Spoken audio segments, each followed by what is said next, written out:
मेरा नाम नव्या है। मैं जवान होने के साथ साथ बहुत खूबसूरत भी थी। मेरी उम्र 29 साल थी। मेरे दिल में भी बाकी लड़कियों की तरह शादी करने का ख्याल आता था, मगर मैं मजबूर थी। मैं चाहकर भी अपनी शादी नहीं कर सकती थी, क्योंकि जब मैं 14 साल की थी तब मेरे पिता हमें इस दुनिया से छोड़कर चले गए थे। उस समय मेरा एक 5 साल का भाई और मेरी 8 साल की बहन थी। मेरी माँ मेरे पापा की मौत पर बहुत बुरी तरह से रो रही थी और रोते रोते कह रही थी कि आप इस दुनिया को छोड़कर क्यों चले गए। मेरे ऊपर 3-3 बच्चों का बोझ डाल गए। अब इन बच्चों की परवरिश कौन करेगा? बड़ी बेटी तो फिर भी 14 साल की है। इन छोटे दोनों बच्चों को मैं कैसे आपके बिना जीना सिखाऊंगी? कैसे उनकी परवरिश करूंगी? उसी समय मैंने सोच लिया था कि मैं अपनी माँ का सहारा बनूंगी। मेरी माँ ने जैसे तैसे मुझे पढ़ाया लिखाया था और फिर बड़ी होकर मैं अपनी माँ का सहारा बन गई थी। मेरी माँ ने लोगों के घरों में काम किए थे। मेरी माँ कपड़े भी सिला करती थी। इतने सारे काम करने के बावजूद उन्होंने मुझे इस मुकाम तक पहुंचाया था, तो बदले में मुझे भी अपनी माँ का सहारा बनना ही था। पर अपनी पढ़ाई पूरी करने के बाद मैंने नौकरी करना शुरू कर दी थी। मुझे 7 साल हो गए थे नौकरी करते हुए। मेरी काबिलियत देखते हुए मुझे अपनी ही कंपनी की बड़ी पोस्ट पर रख लिया गया था, जिसकी मुझे सैलरी भी ज़्यादा मिलती थी। मैं अपने दोनों छोटे भाई बहन को भी पढ़ा रही थी। मेरी माँ तो अब बूढ़ी हो चुकी थी। मेरी माँ से लोग कहते थे कि तुम्हारी बेटी जवान है, खूबसूरत है, इसकी शादी के बारे में सोचो। आखिर कब तक बेटी से नौकरी करवाती रहोगी? लेकिन मेरी माँ उनसे कह देती थी कि मेरी बेटी अभी शादी नहीं करना चाहती, क्योंकि मैंने ही अपनी माँ से शादी करने के लिए मना किया हुआ था। मैं अपने दोनों भाई बहन को पहले कामयाब होते हुए देखना चाहती थी, उसके बाद मुझे शादी करनी थी, क्योंकि अगर मेरी शादी पहले हो जाती तो फिर मेरे भाई बहन और मेरी बूढ़ी माँ का ख्याल कौन रखता। मुझे शादी की कोई जल्दी नहीं थी। अभी तक तो जो भी चल रहा था बिल्कुल ठीक चल रहा था। अपनी जॉब लग जाने के बाद मुझे किसी तरह की कोई परेशानी नहीं हुई थी। मैं किसी लड़के से मोहब्बत भी नहीं करती थी। ऐसा इसलिए था क्योंकि मुझे प्यार मोहब्बत करने की फुर्सत ही नहीं थी। मैंने सुना था कि जो लोग किसी से प्यार करते हैं तो उसे वक्त और तवज्जो देते हैं, वहीं उनकी मोहब्बत का ठोस सबूत होता है। लेकिन मेरे पास ये सब कुछ करने के लिए भी वक्त नहीं था। मैं अपना ही ख्याल बड़ी मुश्किल से रख पाती थी। सारा दिन मुझे अपने ऑफिस में हो जाता था, मगर 7 सालों में इतना बदलाव ज़रूर आ गया था कि अब मैं अपनी मर्ज़ी के मुताबिक ऑफिस जाया करती थी। मैं बहुत काबिल थी और अपनी मेहनत के नतीजे में कंपनी में सब लोगों का भरोसा जीत चुकी थी। ज़िंदगी की जितनी भी परेशानियां थीं वो कई सालों पहले गुजर चुकी थीं और इन परेशान हालात से निकलकर ही मैंने एक अच्छी ज़िंदगी गुजारनी शुरू की थी और अपने भाई बहन को भी एक अच्छी ज़िंदगी दे रही थी। मेरी ज़िंदगी मुश्किल तो बहुत थी, लेकिन अपनी माँ और भाई बहन की खातिर मुझे ये सब कुछ करना पड़ता था। मेरी कुछ फ्रेंड्स भी थीं जो मुझसे संडे के दिन मिलती थीं। मेरी सारी ही फ्रेंड्स के बॉयफ्रेंड थे और वो सब उनसे प्यार करती थी और उनके साथ शादी भी करना चाहती थी। जबकि मैं उन लोगों को उनके बॉयफ्रेंड से बात करते हुए देखती तो मुझे बहुत खुशी होती थी। मन करता था कि काश मुझे भी कोई इतना ही प्यार करने वाला होता। वो मुझे अपने बॉयफ्रेंड की कुछ प्यार भरी बातें भी बताया करती थी।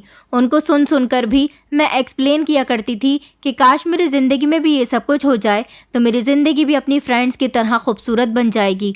लेकिन ऐसा तो तभी हो सकता है जब मेरी ज़िंदगी से सारी परेशानियाँ निकल जाएं। फिर मैंने सोचा था कि मुझे सब्र करना चाहिए और ख़ुद पर काबू करना चाहिए। एक न एक दिन भगवान मेरी भी प्रार्थना ज़रूर सुनेंगे, मुझे भी कोई अच्छा हमसफ़र मिलेगा। लेकिन फिर मैं खुद से ही सवाल करती थी कि आखिर ऐसा कब होगा। मेरी उम्र अभी 29 साल है। 3-4 साल और गुजर गए तो मेरी शादी की उम्र भी निकल जाएगी। न जाने सब कुछ कब ठीक होगा। मैं बस हमेशा भगवान से यही प्रार्थना करती थी कि सब कुछ जल्दी से ठीक हो जाए, मैं भी अपने हमसफ़र के साथ एक खुशहाल ज़िंदगी गुजार सकूं। लेकिन उससे पहले मेरे घर वालों की ज़िंदगी बेहतर और आसान हो जाए। मेरी मम्मी को हमेशा मेरी शादी की फ़िक्र लगी रहती थी। वो यही कहती थी कि अपने भाई बहन का फ्यूचर सुधारने के चक्कर में तुम अपनी ज़िंदगी की खुशियों को अपने दिल में ही दबाकर बैठी हुई हो।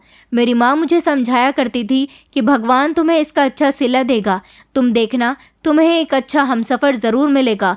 तुम जो इतने समय से हम सब लोगों के लिए मेहनत कर रही हो, देखना जिस लड़के के साथ तुम्हारी शादी होगी वो तुम्हें अपने घर की रानी बनाकर रखेगा। मैं अपनी माँ की ऐसी बातों पर बहुत खुश होती थी और मन ही मन सोचती थी कि काश मेरी माँ की सारी दुआएं सच हो जाएं।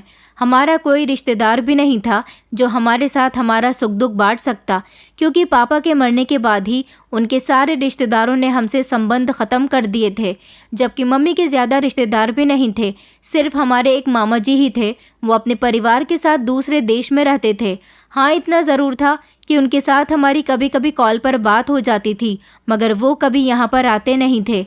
शादी को लेकर मैं जितना भी खुद पर कंट्रोल रखने की कोशिश करती थी, मेरी भावनाएं उतना ही मुझ पर हावी हो जाती थीं, खासकर रात के वक्त। और मेरी उम्र की जितनी लड़कियां थीं, उन सबकी तो शादी अभी हो गई थी, बल्कि उनके पास एक दो बच्चे भी थे। जब मैं रात को अकेली होती थी तो मैं सोचती थी कि काश मेरा भी कोई बॉयफ्रेंड होता, तो मैं उससे अपना अकेलापन दूर कर रही होती। मिल नहीं सकती तो क्या हुआ, फ़ोन पर ही बात कर रही होती। मेरी जो शादीशुदा फ्रेंड्स थी, उनसे तो मैं मिलती भी नहीं थी, क्योंकि वो मुझे अब जब भी मिलती थी अपनी शादीशुदा कहानी सुनाने में लग जाती थी, और उनकी कहानी सुनकर मेरा दिल मचलने लगता था। मगर फिर अपने भाई बहन के फ्यूचर के बारे में सोचकर मुझे अपनी फीलिंग्स पर कंट्रोल करना पड़ता था। ऐसा नहीं था कि मैं शादी करने के लिए बेचैन हो रही थी, बस मुझे अपने लिए एक सहारे की ज़रूरत थी, जैसा आजकल के ज़माने में होता है। ये मॉडर्न ज़माना है, और आजकल के ज़माने में हर लड़की के पास उसका सुख दुख बांटने के लिए उसका बॉयफ्रेंड या हस्बैंड होता है। मेरे तो भाई बहन भी ऐसे नहीं थे जो मेरे साथ हंसी मजाक कर सकते या थोड़ा बहुत टाइम स्पेंड कर सकते। वो तो ज़्यादातर अपनी पढ़ाई में बिजी रहते थे, मुझसे बात करने का उनको ज़्यादा टाइम ही नहीं मिलता था। मेरी बहन की ग्रेजुएशन कंप्लीट होने वाली थी, ग्रेजुएशन के बाद उसे जॉब करनी थी, जबकि भाई अभी ग्रेजुएशन कर रहा था। फिलहाल ज़िंदगी इसी तरह से गुजर रही थी, और फिर देखते ही देखते मेरी उम्र 30 साल हो गई। मेरी मम्मी ने मुझसे कहा था कि बस, मैं तुम्हारी जिद अब आगे और नहीं मानूंगी। तुमने सारी ज़िंदगी हम लोगों के लिए बहुत कुछ किया, जॉब करते करते तुमने अपनी शादी की उम्र निकाल दी। जैसे ही तुम्हारी छोटी बहन की जॉब लग जाती है, मैं तुम्हारी शादी कर दूंगी ताकि तुम्हारा घर बस सके। मैंने मम्मी से कहा था कि मम्मी, सिर्फ बहन की जॉब लगने से ही कुछ नहीं होगा, अभी पहले भाई की भी जॉब लग जाए, उसके बाद मैं शादी कर लूँगी। मम्मी कहने लगी कि नहीं बेटा, ऐसे तो बहुत समय लग जाएगा। मैं मम्मी को जैसे तैसे समझा बुझाकर उन्हें शांत करवा दिया करती थी। मेरी अपनी स्कूटी थी, और इस स्कूटी से मैं अपने ऑफिस का आना जाना करती थी। एक दिन मैंने देखा कि एक भिखारी काफ़ी दिनों से हमारे मोहल्ले में भीख मांग रहा था। वैसे हमारा मोहल्ला काफ़ी बड़ा था, मगर मैं इसे पिछले एक हफ्ते से रोज़ाना यहाँ पर देख रही थी। एक दिन मैं अपनी स्कूटी रोककर उसे गौर से देखने लगी। न जाने क्यों मेरे कदम उसे देखकर रुक गए थे। वो भिखारी फटे पुराने कपड़े पहना हुआ गंदे से होलिये में था। मुझे उस पर तरस आ गया। मैंने उसे आवाज़ देकर अपने पास बुला लिया और अपने पर्स से 100 रुपये का नोट निकालकर उसे दे दिया। मैंने उससे कहा कि अभी मेरे पास खुल्ला नहीं है, अभी यही रख लो। मेरी बात सुनकर वो मुस्कुराया और उसने उसे अपने थैले में ही वो पैसे डाल लिए। अब मैं आते जाते उस भिखारी को पैसे दे दिया करती थी। एक बार तो मैंने उसे फुटपाथ पर भी देखा था, वो वहाँ पर भी भीख मांग रहा था। मैं तब भी अपनी स्कूटी पर थी और रास्ते से गुजर रही थी। मैंने तब भी उसे पैसे दे दिए थे। अब ऐसा हर दूसरे तीसरे दिन होने लगा था कि जैसे ही मैं अपने घर को पहुंचती थी, वो मेरे आने से पहले ही हमारे मोहल्ले में खड़ा होकर मेरा इंतज़ार किया करता था। और जैसे ही वो देखता था कि मैं अपने दरवाजे पर आ गई हूँ, तो फ़ौरन वो मेरे पास आकर मुझसे पैसे मांगता था। मैं उसे पैसे दे दिया करती थी। मगर बड़ी अजीब बात थी, वो मुझसे पैसे लेने के बाद न जाने कितनी देर तक मुझे देखता रहता था। मैं उसकी नज़रों को इग्नोर करते हुए घर के अंदर चली जाती थी, और फिर अगले दिन भी वो ऐसा ही करता था। मैं उसकी नज़रों से बड़ी परेशान हो गई थी। समझ नहीं आ रहा था कि वो मुझे इतनी बेबस नज़रों से क्यों देखता है। मैंने सोचा कि शायद वो भूखा होगा, मुझे कभी कभी उसे खाना दे देना चाहिए। इसलिए रात के टाइम पर खाना खाने के बाद जब मैंने खिड़की से नीचे की तरफ देखा, तो वो मेरे घर के आसपास ही टहल रहा था। मैंने उसे आवाज़ लगाकर अपने दरवाजे के पास आने के लिए कहा। मैं खाना पैक करके उसे देने के लिए चली गई। मैंने जैसे ही उसे खाना दिया तो मैं फिर से चौंक गई थी, क्योंकि वो बड़ी अजीब सी नज़रों से मेरे चेहरे को तके जा रहा था। बहुत देर हो गई, उसकी नज़रें मेरे चेहरे से हटी नहीं रही थी। वो जिस तरह से मेरे हाथ से खाना लेने के लिए अपना हाथ आगे बढ़ाया हुआ था, उसका हाथ भी उसी तरह से था। वो अपना हाथ भी पीछे नहीं कर रहा था। मैंने उससे कहा कि क्या हुआ है, इस तरह मुझे क्यों देख रहे हो, खाना लो और जाओ यहाँ से। अचानक मेरी बात सुनकर वो होश में आया था और उसने जैसे ही खाना लिया वो पीछे पलटकर जाने लगा। मैं इतने में दरवाज़ा बंद कर रही थी जब उसने आगे बढ़कर फिर से पलटकर मुझे देखना शुरू कर दिया था। मुझे लगा कि ये भिखारी पागल हो गया है। ये सोचते हुए मैं दरवाज़ा बंद करके अपने कमरे में आ गई थी। मैं देख रही थी कि वो भिखारी अब ज़्यादातर हमारे ही मोहल्ले में मुझे कहीं ना कहीं नज़र आ जाता था। इसलिए मैंने उससे एक दिन बात की और उससे कह दिया था कि तुम हर रोज़ रात का खाना हमारे घर से ले लिया करो, लगता है कि तुम कुछ ज़्यादा ही गरीब हो। तो वो कहने लगा कि हाँ, मेरा यहाँ पर कोई भी अपना नहीं है, अगर आप मुझे खाना दे दिया करोगी तो आपकी बड़ी मेहरबानी होगी। मैंने कहा अच्छा ठीक है, तुम रात के टाइम पर खाना लेने के लिए आ जाना। फिर वो रात के बिल्कुल सही वक्त पर खाना लेने के लिए आ गया था। मेरी मम्मी को भी मैंने बता दिया था कि एक भिखारी है। मैंने उसे बोल दिया है कि वो रात के टाइम पर हमारे घर से खाना लेकर जाया करेगा, आप उस टाइम पर खाना पैक कर दिया करो। मम्मी कहने लगी कि चलो ये तो अच्छा हुआ, किसी भूखे को खाना खिलाना बहुत अच्छी बात है, तुमने ये काम बहुत अच्छा किया है बेटी। तभी दरवाज़ा बजने लगा था और मैंने खिड़की से झांक कर देखा तो वही भिखारी था। मम्मी ने जल्दी से मुझे खाना पैक करके दिया और मैं उस भिखारी को देने के लिए चली गई थी। आज जब मैंने उसे खाने का डब्बा दिया तो उसने मेरा हाथ पकड़ लिया और कहने लगा कि मुझे आपसे कुछ बात करनी है। उसके हाथ पकड़ने पर मैं बहुत घबरा गई थी। मैंने इधर उधर देखा कि वो मेरे साथ ये किस तरह की हरकत कर रहा है। उसने जब मेरे चेहरे पर डर छाया हुआ देखा तो वो कहने लगा कि आपको डरने की कोई ज़रूरत नहीं है मैडम, मुझे आपसे कुछ ज़रूरी बात करनी है। मैंने कहा क्या, तुम्हें कुछ चाहिए क्या, तुम्हें पैसों की ज़रूरत है या फिर और खाना चाहिए? तो फिर वो कहने लगा कि नहीं नहीं, मुझे इस तरह की आपसे कोई मदद नहीं चाहिए, बस मैं आपको अपने दिल का हाल सुनाना चाहता हूँ। मैं कहने लगी क्या मतलब है तुम्हारा, अच्छा बताओ तुम क्या कहना चाहते हो? तो वो कहने लगा कि मैं आपको पसंद करने लगा हूँ, न जाने कितने समय से मैं आपको देख रहा हूँ, आप मेरे दिल को भा गई हो। जब एक बार आपके चेहरे को देख लेता हूँ तो मन करता है कि आपके चेहरे से अपनी नज़र ही न हटाऊँ। उसकी बात सुनकर मुझे गुस्सा आ गया था। मैंने कहा तुम ये किस तरह की फिजूल की बातें कर रहे हो, तुम्हें शर्म नहीं आती ऐसी बातें करते हुए? होली से तो तुम गरीब लगते हो मगर बातें बड़ी रोमांटिक कर रहे हो, तुम जैसे गरीब भिखारी को ऐसी बातें करते हुए शर्म नहीं आती? तो वो कहने लगा कि शर्म तो उसे आती है मैडम जो कुछ गलत करता है, मैं कुछ गलत नहीं कर रहा, बस मुझे आपसे मोहब्बत हो गई है और मैं अपनी मोहब्बत का इजहार सीधे सीधे तरीके से आपसे कर रहा हूँ। मैंने कहा कि अपनी बकवास बंद करो और जाओ यहाँ से, अगर तुम्हें खाना चाहिए तो कल से आ जाना, वरना इस तरह की बातें करोगे तो मैं पूरे मोहल्ले में शोर मचाकर सबको बता दूंगी कि तुम मुझसे गलत बातें कर रहे हो। वो कहने लगा कि मुझे किसी से डर नहीं लगता, बस मैं आपको पसंद करने लगा हूँ, क्या आप मुझसे शादी करोगी? उसकी बात सुनकर तो मैं चौंक ही गई थी। मैं उसको इतनी बातें सुना चुकी थी, फिर भी उसके अंदर इतना कॉन्फिडेंस था कि वो मुझे हाथों हाथ शादी के लिए भी प्रपोज कर रहा था। मैंने उसको जल्दी से खाना थमाया और झटके से उसके मुंह पर ही दरवाज़ा बंद करके मैं अपने घर के अंदर आ गई थी। उसकी बातें मुझे बड़ी अजीब लग रही थी और सारी रात में उसकी बातों के बारे में सोच विचार करती रही थी। मैं बहुत परेशान थी। अगले दिन जब मैं ऑफिस गई तो मेरी फ्रेंड मुझसे मेरी परेशानी की वजह पूछने लगी, तो मैंने उस भिखारी वाली बात को उसे बताया। तो वो मेरी फ्रेंड कहने लगी कि मैं तुम्हें बताती हूँ कि वो भिखारी तुम्हें प्रपोज करके क्यों गया है। मैंने कहा हाँ बताओ, उसने मुझे प्रपोज क्यों किया है? तो वो कहने लगी कि तुम एक पढ़ी लिखी खूबसूरत लड़की हो, जितने भी पैसे कमाती हो उसने सोचा होगा कि मैं ऐसी लड़की को अपने प्यार के जाल में फंसा लेता हूँ और फिर वो जितना कमाकर लाया करेगी वो मेरा ही होगा और इस तरह उसे भीख भी मांगना नहीं पड़ेगा, वो तुम्हें बेवकूफ़ समझ रहा है। मैंने कहा हाँ तुम सही कह रही हो, भला उस भिखारी को बेवकूफ़ बनाने के लिए मैं ही मिली थी? उसे क्या लगता है कि उस भिखारी के साथ मैं शादी करने के लिए तैयार हो जाऊंगी? तुम देखना वो बड़े गंदे से हुलिये में आता है, मैं क्या, उसे कोई भी लड़की घास नहीं डालेगी। मेरी फ्रेंड कहने लगी अगर आगे से वो आकर तुमसे यही सब कुछ कहे तो उसको धमकी दे देना कि तुम पुलिस में उसकी रिपोर्ट दर्ज करवा दोगी, फिर वो खुद ही डर जाएगा।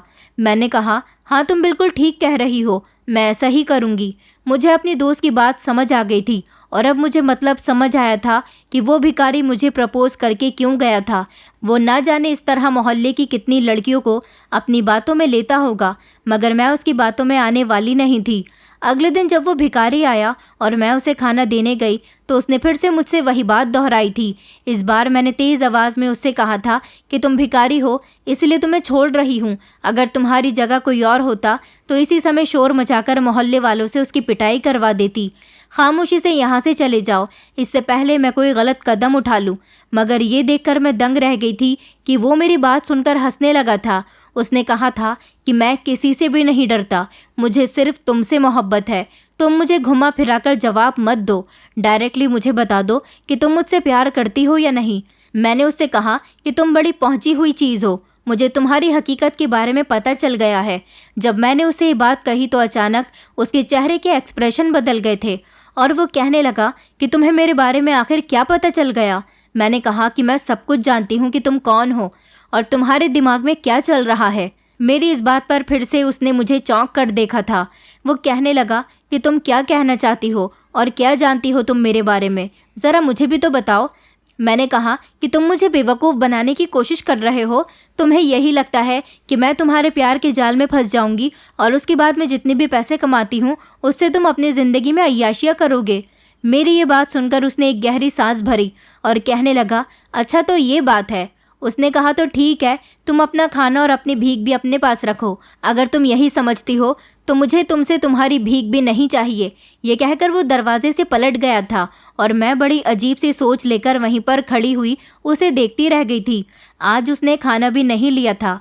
मैंने सोचा कि ये तो बड़ा खुददार मर्द है, मेरे इतना कहने पर खाना भी नहीं लेकर गया।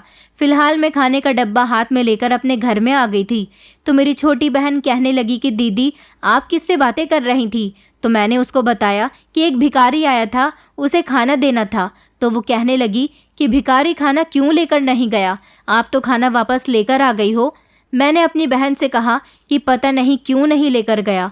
मैं वो डब्बा किचन में रखकर अपने कमरे में वापस आ गई थी और सोचने लगी थी कि आखिर ये भिखारी मुझसे क्या चाहता है। फिलहाल मैंने तो इस बात को अपने दिमाग से निकालने की कोशिश की थी। मुझसे जितना हो सकता था मुझे अपने करियर पर ध्यान लगाना था, इन फालतू बातों में नहीं। कई दिन इसी तरह से गुजर गए थे। उस भिखारी से मेरा सामना होता था, मैं उसे आवाज़ लगाकर पैसे देने के लिए बुलाती थी तो वो मेरी भीख लेने आता ही नहीं था और अब खाना लेने आना तो उसने पूरी तरह से बंद कर दिया था। मगर वो मुझे जहाँ भी मिलता था और अगर मुझे देख लेता था तो मुझे बस देखता ही रह जाता था। न जाने उसकी ऐसी हरकत का क्या मतलब था। कई महीने इसी तरह से गुजर गए थे।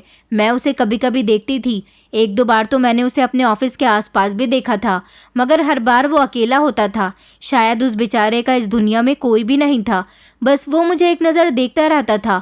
मुझे उस पर अब तरस आने लगा था। क्या वो सच में मुझसे मोहब्बत करता था? क्योंकि अब काफ़ी लंबा समय हो गया था और अभी तक उसने मुझसे बात करने की कोशिश भी नहीं की थी। मेरे आवाज़ लगाने पर भी वो मुझसे दूर दूर रहता था। भले ही वो मुझे दूर से देखता रहता था, लेकिन अब मेरे करीब आने की उसने हिम्मत नहीं की थी, ना मेरी भीख लेने के लिए और ना ही मुझसे बात करने के लिए। एक दिन मैं अपने कमरे में लेटी हुई बड़ी गहरी सोच में डूबी हुई थी और इस भिखारी के बारे में सोच रही थी कि क्या ये सच में मुझसे मोहब्बत करता है। अगर इसे मुझसे मोहब्बत नहीं होती तो ये मुझे ऐसी बेबस निगाहों से नहीं देखता जिस तरह पहले देखा करता था, और अगर ये मुझे बेवकूफ़ बनाने की कोशिश कर रहा था तो फिर ये मेरे एक बार के डांटने पर दोबारा भी तो मेरे पीछे पड़ सकता था। इसने तो मुझसे वास्ता ही ख़त्म कर दिया, मगर उसकी आंखों में मुझे अपने लिए मोहब्बत अभी भी दिखाई देती है। फिर मैंने एक फ़ैसला किया था जो कि मेरे लिए गलत तो ज़रूर था, मगर मैं क्या करती, मुझे उस पर तरस आने लगा था और शायद मैं भी उस पर अपना दिल हार बैठी थी। मेरे लिए ऐसा करना सही तो नहीं था क्योंकि उसका और मेरा कोई मेल नहीं था। मैं एक पढ़ी लिखी खूबसूरत मिडिल क्लास फैमिली की लड़की थी जो अच्छा खासा कमा लिया करती थी, जबकि वो क्या था, वो तो एक मामूली सा दिखने वाला फटे पुराने कपड़े पहना हुआ गंदे से हुलिये में गरीब भिखारी था जो ना जाने कहाँ रहता होगा, कहाँ सोता होगा और ना जाने कितने लोगों के घरों से भीख लेकर वो अपना गुजारा कर रहा है। कई बार तो मेरा दिल कहने लगा कि मुझे उसकी तरफ ध्यान देना बंद कर देना चाहिए, लेकिन फिर जब मैंने देखा कि एक वही इंसान है जो अभी तक मुझे बिना डरे देखता रहता है और अपनी नज़रों का दीवाना कर चुका है, मैंने सोचा कि अगर वो सच में मेरा फ़ायदा नहीं उठाना चाहता तो फिर मैं उससे शादी कर लूँगी और मैं उसे कोई छोटा मोटा बिजनेस भी करवा दूँगी और ख़ुद भी अपनी जॉब नहीं छोड़ूँगी। इसी तरह मेरी ज़िंदगी गुजर जाएगी। मुझे पैसों की कोई भूख नहीं है, मुझे तो सिर्फ मोहब्बत और तवज्जो की भूख है। वो मुझे सारी ज़िंदगी प्यार दे, मेरा ख्याल रखे, बस मेरे लिए यही बहुत है। और अगले ही दिन मैंने उस भिखारी से बात करने का फ़ैसला कर लिया था। मगर अजीब बात ये थी कि पिछले 2-3 दिन से वो मुझे कहीं नज़र नहीं आया था। न जाने वो कहाँ चला गया था। लेकिन फिर एक दिन वो मुझे शॉपिंग मॉल के बाहर नज़र आ गया था, जब मैं अपनी फ्रेंड्स के साथ शॉपिंग करने के लिए गई हुई थी। मैंने इस बारे में अपनी फ्रेंड्स को कुछ भी नहीं बताया था। मैं जानती थी कि वो लोग मेरी मजाक बनाएंगी, क्योंकि उन लोगों के जो बॉयफ्रेंड थे, कोई डॉक्टर था तो कोई इंजीनियर था तो कोई अपने बड़े बाप का बेटा था। लेकिन जब उन्हें ये पता चला कि मैं एक भिखारी के पीछे जा रही हूँ तो वो लोग मेरी बहुत मजाक उड़ाती। मैं उन लोगों से छुपकर उस भिखारी से मिलने के लिए चली गई थी जहाँ पर हम लोग थे।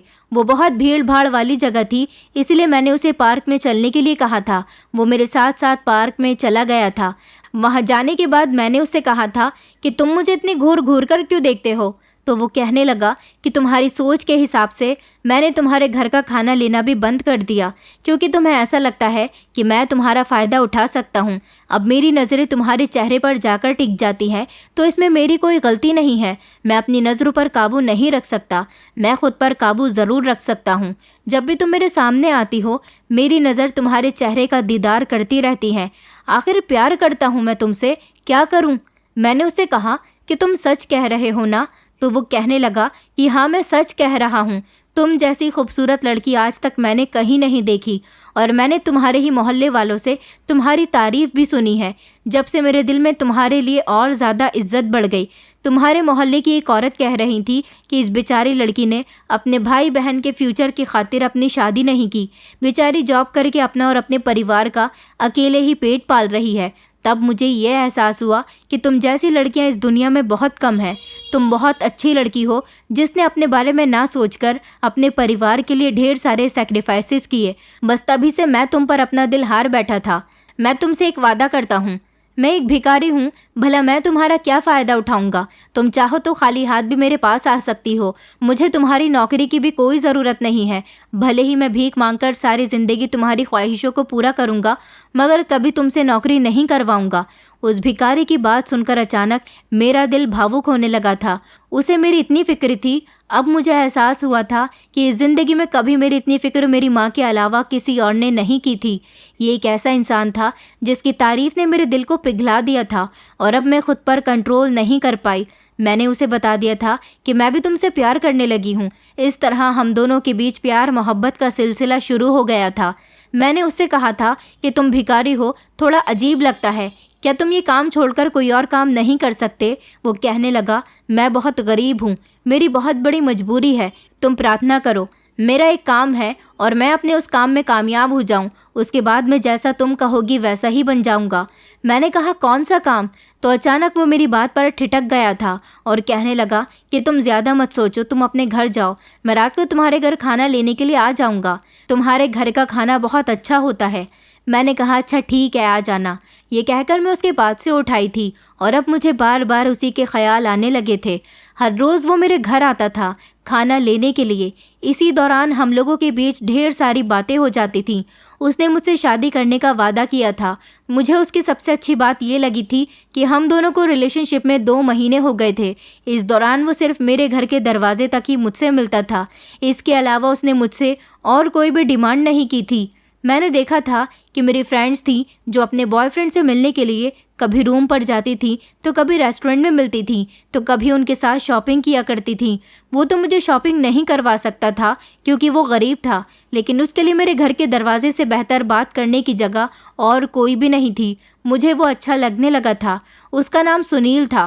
कहते हैं ना, जिस पर दिल आ जाए वो भिखारी भी आपके लिए राजा बन जाता है, और मेरे लिए अब सुनील किसी राजा से कम नहीं था। मैं उससे बहुत प्यार करने लगी थी। मैंने सुनील से कहा था कि जैसे ही मेरे भाई बहन की जॉब लग जाती है मैं तुमसे शादी कर लूँगी। सुनील को इस बात से कोई दिक्कत नहीं थी। सुनील ने कहा था कि इस दौरान मैं भी अपना घर खरीद लूँगा। जैसे ही मेरा अपना घर हो जाएगा मैं तुम्हें यहाँ से ले जाऊँगा। सुनील कहता था कि जैसा तुम कहोगी वैसा ही होगा, तुम किसी की बात की फ़िक्र मत करो। इसी तरह कई महीने गुजर गए थे और हम दोनों की मोहब्बत के बारे में किसी को कुछ पता नहीं था। मैंने सोच लिया था कि जैसे ही मेरे दोनों भाई बहन जॉब पर लग जाएंगे मैं घर में पैसे देना बंद करके अपने पैसे सुनील को दिया करूँगी, ताकि वो अपना बिजनेस कर सके और भिखारी बनकर भीख मांगनी बंद कर दे, क्योंकि किसी भिखारी से तो मेरी मम्मी मेरी शादी नहीं करवा सकती। मैं तो सुनील से प्यार में डूबती चली गई थी और उसकी पूरी तरह से दीवानी हो गई थी। मैं अपनी ज़िंदगी में बहुत खुश थी क्योंकि मेरी फ़िक्र करने वाला और मुझसे बातें करने वाला मुझे एक ऐसा इंसान मिल गया था जो मेरे हर सुख दुख का साथी था। लेकिन शायद कुछ दिनों बाद मेरी इस खुशी को नज़र लग गई थी। सुनील ना जाने कहाँ चला गया था। वो एक दिन जब मुझे दिखाई नहीं दिया तो मुझे लगा कि शायद वो अपने किसी रिश्तेदार के यहाँ चला गया है या फिर उसकी तबीयत ख़राब हो गई होगी। मगर वो तो कई दिन तक नहीं आया था और मैं उसके लिए बहुत परेशान हो गई थी। न जाने वो मुझसे प्यार मोहब्बत के वादे करके कहाँ चला गया था। मैं उसे ढूंढते ढूंढते थक गई थी। पूरे एक महीना मैं उसके लिए परेशान रही थी। जहाँ जहाँ पर वो मुझे अब तक मिल चुका था मैं उस जगह पर गई थी, लेकिन सुनील तो जैसे इस दुनिया से गायब ही हो गया था। उसका तो नामो निशान भी मुझे नहीं मिल रहा था। मैं उसके लिए बहुत रो रही थी, तड़प रही थी। मुझे नहीं पता था कि वो मुझे इस तरह भी छोड़कर जा सकता है। काफ़ी दिनों तक तो मैं यही सोचती रही कि हो सकता है उसकी कोई इमरजेंसी हो, मगर इमरजेंसी कितने दिनों तक की हो सकती है। उसे तो कुछ ज़्यादा ही समय लग गया था। मेरे पास उसका न कोई एड्रेस था और ना ही कोई कॉन्टैक्ट नंबर था, ना ही कोई ऐसा इंसान था जिसके थ्रू मैं सुनील का इन्फॉर्मेशन निकाल सकती थी। मैं बहुत परेशान हो गई थी सुनील की वजह से और बस खामोश खामोश सी रहती थी। मुझे नहीं पता था कि वो मुझे बीच रास्ते में इस तरह छोड़कर परेशान कर देगा। मुझे अपनी ज़िंदगी में कुछ भी अच्छा नहीं लग रहा था। इसी दौरान मेरी बहन ने आकर एक खुशखबरी सुनाई थी कि उसकी जॉब लग गई है। इस बात पर मुझे खुश होना चाहिए था, लेकिन न जाने क्यों मेरा मन उदास था। कई महीने इसी तरह से गुजर गए थे। मेरी आंखों में अभी भी सुनील की तलाश थी, मगर वो नहीं आया था और अब मुझे यही लगने लगा था कि वो मुझे धोखा देकर चला गया। उसने मुझसे प्यार मोहब्बत के दावे किए और अब वो ना जाने कहाँ गायब हो गया। मगर फिर मैं ये भी सोचा करती थी कि उसने मेरे साथ कभी कुछ गलत नहीं किया। इसे धोखा नहीं कहते। धोखा तो उसे कहते हैं जब कोई लड़का किसी लड़की का गलत फ़ायदा उठाता है। उस बेचारे ने तो कभी मुझसे अकेले में बात भी नहीं की थी। वो मेरे दरवाजे पर खड़े होकर मुझसे बातें करता था और कोई आसपास के मोहल्ले का गुजर कर आता जाता था तो वो खामोश हो जाता था ताकि मेरे कैरेक्टर पर लोग सवाल न उठा सकें। तो फिर वो कहाँ चला गया था? ये सवाल मैं अपने आप के अलावा किसी से भी नहीं कर सकती थी, क्योंकि सुनील के बारे में मैंने किसी को भी कुछ नहीं बताया था। इसी तरह सुनील का इंतज़ार करते करते मुझे पूरे 8 महीने गुजर गए थे और अब मेरी आंखों ने उसकी तलाश करना छोड़ दिया था। लेकिन मुझे अभी भी उसकी बहुत याद आती है। मेरे दिल से उसकी याद निकलती ही नहीं थी। मैं बस अकेले में रोती रहती थी और दिन ब दिन कमज़ोर होती जा रही थी। सब मुझसे मेरे कमज़ोर होने की वजह पूछते थे। अब मैं उन्हें क्या बताती कि मुझे क्या रोग लगा हुआ था। फिर एक नई टेंशन मुझे मेरी मम्मी ने दे दी थी। उन्होंने कहा था कि तुम्हारी बहन की अब जॉब लग गई है और जैसा कि मैं तुमसे पहले भी कह चुकी थी, मैं तुम्हारी बहन की जॉब लगने के बाद तुम्हारी शादी करवा दूंगी। इसीलिए मैंने 2-3 लोगों से तुम्हारे रिश्ते के बारे में कह दिया है। मैं मम्मी की बात सुनकर चौंक गई थी और मैंने उनसे मना किया था कि अभी मैं शादी नहीं करना चाहती। मैंने तो आपसे कहा था कि जब भाई की भी जॉब लग जाएगी उसके बाद मैं खुद शादी कर लूँगी। मम्मी कहने लगी कि ऐसा नहीं होगा, तुम्हारी उम्र निकल जाएगी, फिर तुम्हारे रिश्ते भी आना बंद हो जाएंगे। मैंने मम्मी से कहा कि कोई बात नहीं, मैं सारी ज़िंदगी कुंवारी ही गुजार दूंगी। मम्मी कहने लगी कि तुम ये किस तरह की बातें कर रही हो बेटा, ऐसा नहीं कहते हैं। क्या तुम सारी ज़िंदगी हम लोगों के नाम पर ही गुजार दोगी? एक दिन मैं इस दुनिया को छोड़कर चली जाऊंगी। तुम्हारे भाई बहन अपने अपने कामों में बिजी हो जाएंगे और फिर उनकी भी शादियां हो जाएंगी और तुम्हारा क्या होगा? जिसे सबकी फिक्र है वो फिर भी खाली हाथ रह जाएगी।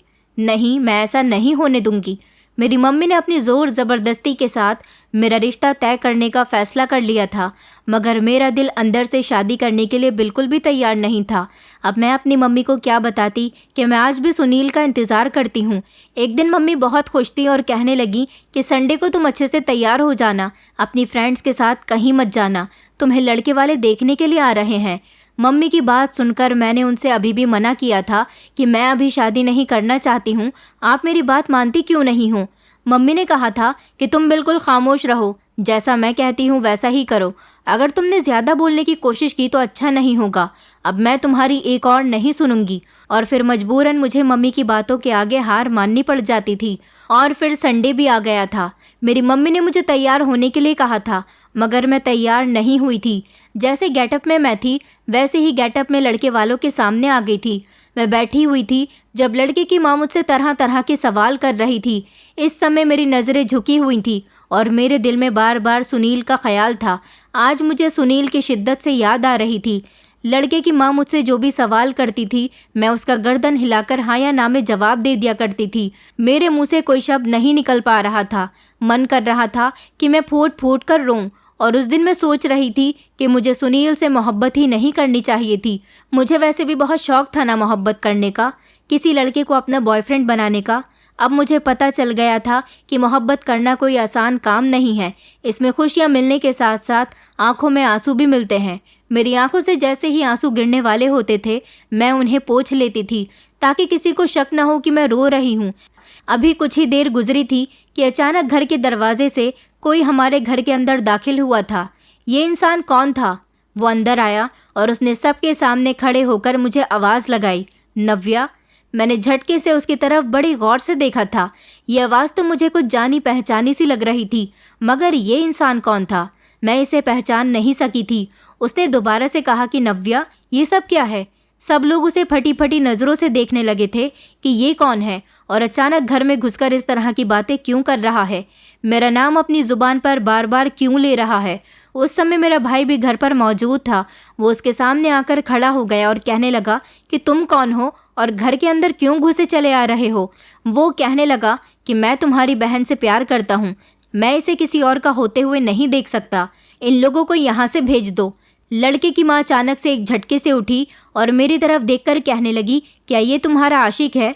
मेरी मम्मी कहने लगी कि नहीं नहीं बहन, आपको गलतफहमी हो रही है, हम नहीं जानते कि ये लड़का कौन है। तभी वो लड़का फिर से कहने लगा कि जी आप यहाँ से जाइए, मुझे इन लोगों से कुछ ज़रूरी बात करनी है।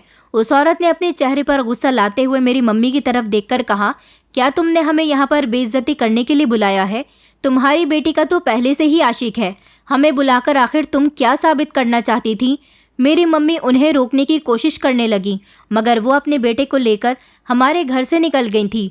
उन लोगों के जाने के बाद मेरे भाई ने उस लड़के का गिरेबान पकड़ लिया, जबकि मैं भी लगातार उसे देख रही थी और सोच रही थी कि ये इसने क्या कर दिया। मेरे भाई ने उस पर हाथ उठाने की कोशिश की थी। उसने मेरे भाई का हाथ पकड़ लिया और कहने लगा कि हाथ मैं भी उठा सकता हूँ, मैं तुम लोगों से तसल्ली से बात करना चाहता हूँ और तुम लोग इतना हंगामा कर रहे हो। उसने मेरी तरफ देखा और वो कहने लगा कि नव्या, समझाओ अपने घर वालों को, मैं सुनील हूँ। अचानक मैं उसकी बात सुनकर चौंक गई थी और फटी फटी नज़रों से उसे देख रही थी। ये सुनील ही था, क्योंकि इसकी आवाज़ बिल्कुल सुनील के जैसे ही थी। मैंने कहा, तुम सुनील हो? लेकिन हाँ, मैं सुनील ही हूँ। यह कहकर मैं उसको ऊपर से नीचे तक देखने लगी तो सुनील कहने लगा, तुम्हें मुझे इस तरह से देखने की ज़रूरत नहीं है, मैं तुम्हें सब बताता हूँ। दरअसल मैं एक पुलिस ऑफिसर हूँ, मैं कोई भिखारी नहीं हूँ। आज तक तुमने मुझे भिखारी के गेटअप में देखा है, इसलिए तुम्हारे लिए मुझे पहचानना बहुत मुश्किल हो रहा है। मैंने सुनील से कहा, धोखेबाज इंसान, तुम तो मुझे छोड़कर चले गए थे। मैं कितने समय से तुम्हारा इंतज़ार कर रही हूँ। तुम पुलिस ऑफिसर हो तो मैं क्या करूँ? तुम अभी भी झूठ बोल रहे हो। आज यहाँ आकर तुम तमाशा क्यों लगा रहे हो? तुम सबके सामने मेरी बेइज्जती करने के लिए आ गए हो। तुम्हारे यहाँ आने की क्या टाइमिंग है सुनील? तुमने क्या मुझे बेवकूफ़ समझा हुआ है?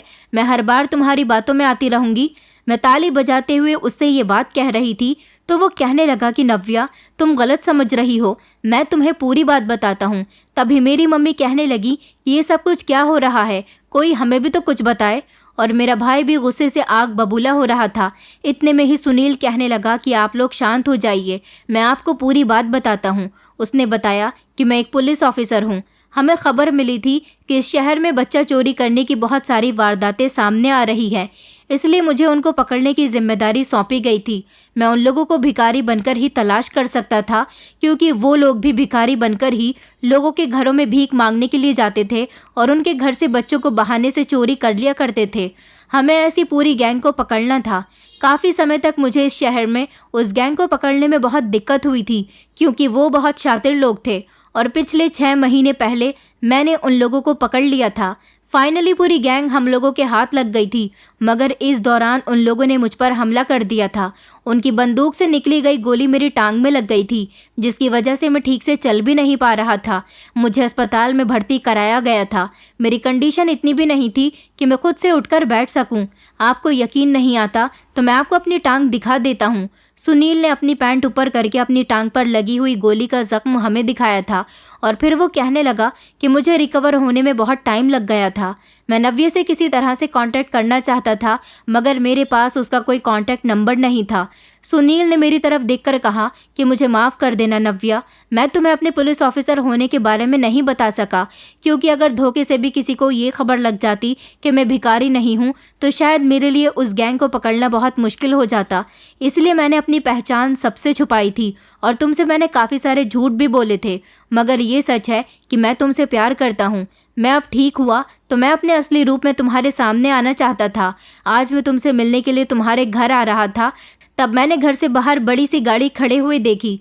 मैंने सोचा कि ना जाने ये गाड़ी तुम्हारे दरवाजे पर क्यों खड़ी है, इसलिए मैंने आसपास के लोगों से पूछा तो उन्होंने बताया कि आज तुम्हें लड़के वाले देखने के लिए आ रहे हैं। ये बात सुनकर मुझसे रहा नहीं गया और मैं एकदम ही अंदर आ गया और उन सब लोगों के सामने ये सब हो गया। प्लीज़ मुझे माफ़ कर देना आप सब लोग। मैं जानता हूँ कि मेरी वजह से आप लोगों की बेइज्जती हुई है, मगर मैं क्या करूँ। मैं नव्या से बहुत प्यार करता हूँ।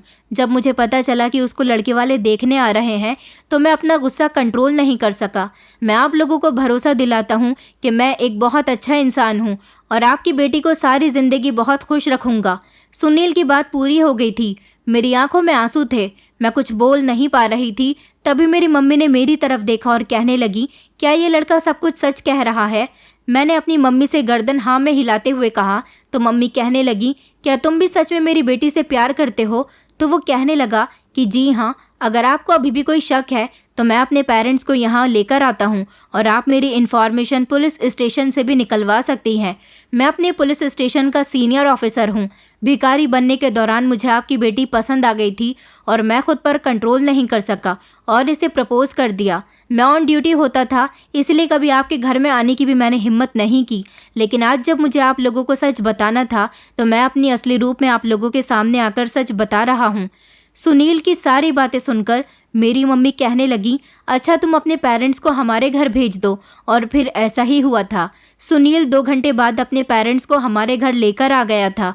उसके पेरेंट्स ने बड़ी खुशी खुशी मेरा रिश्ता अपने बेटे के लिए मांग लिया था। मैं बहुत खुश थी कि सुनील कोई भिखारी नहीं बल्कि एक सीनियर ऑफिसर था और मुझसे इतना प्यार करता था। मेरे दिल में उसके लिए जितनी भी बातों की बदगुमानियाँ थी वो सब खत्म हो गई थी। जल्दी ही हम दोनों की शादी हो गई थी और अब हम दोनों खुशी खुशी ज़िंदगी गुजार रहे हैं। उधर सुनील मेरे भाई बहन का भी बहुत ख्याल रखता है। उसने एक बेटा बनकर मेरे घर वालों की भी जिम्मेदारी को उठाया हुआ है और अब वो मुझे जॉब भी नहीं करने देता। एक दिन मेरी मम्मी ने मुझे दुआएं दी थी कि तुम्हारा पति तुम्हें रानी बनाकर रखेगा। सुनील बिल्कुल मुझे किसी रानी से कम ट्रीट नहीं करता था, मेरी हर ख्वाहिश को पूरा करता था। उसके पेरेंट्स भी बहुत अच्छे थे। सुनील का साथ पाकर मेरी ज़िंदगी पूरी तरह से बदल गई थी। जो मेरे पेरेंट्स की जिम्मेदारी कभी मेरी हुआ करती थी, अब वो एक बेटे की तरह से उस जिम्मेदारी को पूरी कर रहा था। आज मैं अपने पति के साथ बहुत खुश हूँ। बस आप लोगों से यही कहना चाहती हूँ कि हमें अपने दिल में बदगुमानी लाने से पहले सामने वाले की कंडीशन के बारे में सोच लेना चाहिए। दोस्तों, उम्मीद करती हूँ आपको हमारी कहानी पसंद आई होगी। कहानी पसंद आई है तो वीडियो को लाइक करें, चैनल पर नए हैं तो चैनल को सब्सक्राइब करें और हाँ, नोटिफिकेशन बेल को ज़रूर दबाएं ताकि अगली अपडेट सबसे पहले आपको मिले।